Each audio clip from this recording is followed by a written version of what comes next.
Teen Titans number 23.1, aka Trigon, written by Marv Wolfman, art by Cafu. So, this one's a bit of a doozy. So, we pick up on this alien planet, which may be in a different universe, I don't know. And everything's all happy, hunky-dory, and then all of a sudden, they start beating the ever-loving crap out of each other. And we see some other, more angelic-looking aliens, more like pristine, are saying to each other, like, wait a minute, hold on, we got rid of evil on that planet, like thousands of years ago. What's it doing back again? Maybe we messed up. Maybe it was something else. I don't know. Regardless, we need to wipe the slate clean, and then we can go ahead and check on that. And as they're doing a scan, they come across this being with 6 eyes, and they're like, wait a minute, hold on, I don't recognize. That's unfamiliar. Maybe that's why we messed up on this planet. Teleport that thing to us. Let's see what's up with him. And so they teleport the thing, who has 2 little like orc-looking cronies with him. And they're like, hey, we are the eminence of all good things, and we want you to join us in being all good and whatnot. And they scream at him. They're just like, screw you. And it's like, well, all right, that's uncalled for. But regardless, we are going to go ahead and purge you of your evil ways. And so they summon this thing called the Heart of Darkness, which is this massive, like, planet-sized entity that comes down and uses its tendrils to wrap up these 3 beings. And they say, yes, a dark soul will give it strength, but it's always hungry for more, and that's how we purge evilness from the world, is via the Heart of Darkness. So it wraps these guys up and starts attacking them. And the 2 orc-like things both die. But the middle one, the main one, the leader, he survives. And they're like, what? Hold on. Nobody's ever survived this. What's going on here? And he's like, yes, at last. I am complete. And they're like, what are you talking about? And he says, this was my plan all along, you idiots. You don't recognize me. You don't recognize my species or whatever. And he says that he was born in celestial blasphemy, and he has now merged in with the evil of many universes, and now he's draining it all out so that he is able to now become, he says, I am now power, I am now death, I am now Trigon. One of these things is not like the other, but regardless, he says, look into your souls and see my unholy spawning. And so they all get shredded into dust, and Trigon stands and absorbs the entirety of the Heart of Darkness. And he's like, cool, awesome. Now I'm going to search throughout the remaining universes for more evil that I can suck on. And he's blasted back by some divine energy, and he's like, okay, well, if I can't go to those universes, I'll bring the universes to me. And so he summons a woman and says, hey, you gonna have my baby, and that baby's gonna grow up to be me. Got it? And she's like, okay. So she is impregnated with Trigon by Trigon. She goes back to her universe, gives birth. Trigon then proceeds to destroy the universe. And he does this numerous times.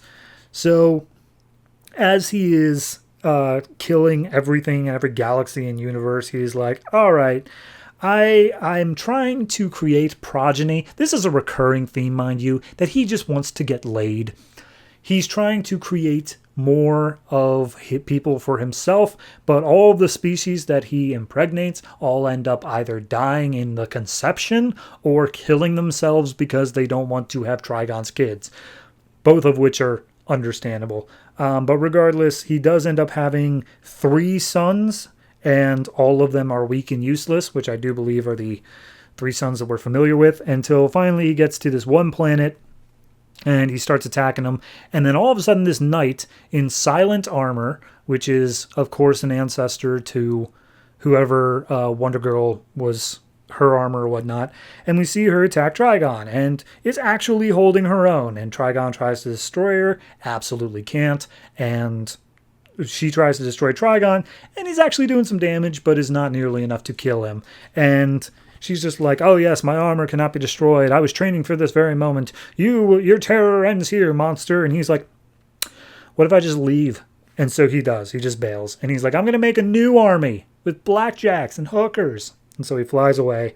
And he continues to look for someone that can actually, like, give him a worthy successor. And finally we see they manage he manages to be brought a woman from Earth. And she's like, woman of Earth, do you fear me or worship me? And she's like, both. You are to be feared and worshipped. And he's like, oh, that's a good answer. All right, you're with me. And so he's like, all right, let's go to the bedroom. You're going to give me a child. And then the narration picks up saying, and so was born the only female of Trigon known to survive. And we get a whole page spread of this woman basically talking to the camera saying, that was Raven. Raven is the daughter. I am her mother. And I need you, dear reader, dear person on the other side of this camera, to join me. I need to kill the father of my daughter. Will you help me? And it says, look for the Teen Titans Forever Evil issue number 2. And then it says the trial of Kid Flash in number 24, which neither of those things sound like it's going to fix up this plot. So I got to be honest with you, I kind of hated reading this issue. I don't think it was like the worst thing I've read out of Teen Titans, not by far. If anything, it actually answers a good amount of questions in regards to Trigon's origins and the Silent Armor's origins. But the fact that like an uncomfortably large amount of the comic is him just saying how much he wants to breed, like I on one hand, I get it because it's meant to make me feel uncomfortable. Like, that's part of what Trigon is. It's just not okay.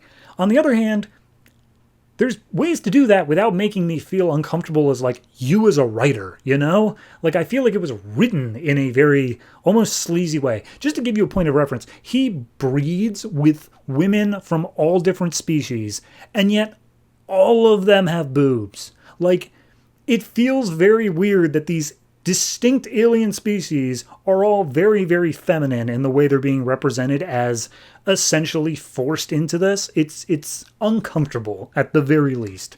So yeah, I don't know how to better explain it than that besides saying that I think that it's, I gotta give it like a 4.5 in that it's, the first half of it's just kind of slow paced and boring. The middle bit picks up a little bit of saying, here's how we got to our universe. And then the last half is like, and then he went on a rager. I don't know really what I was supposed to get out of this, but a 4.5 seems like the right rating.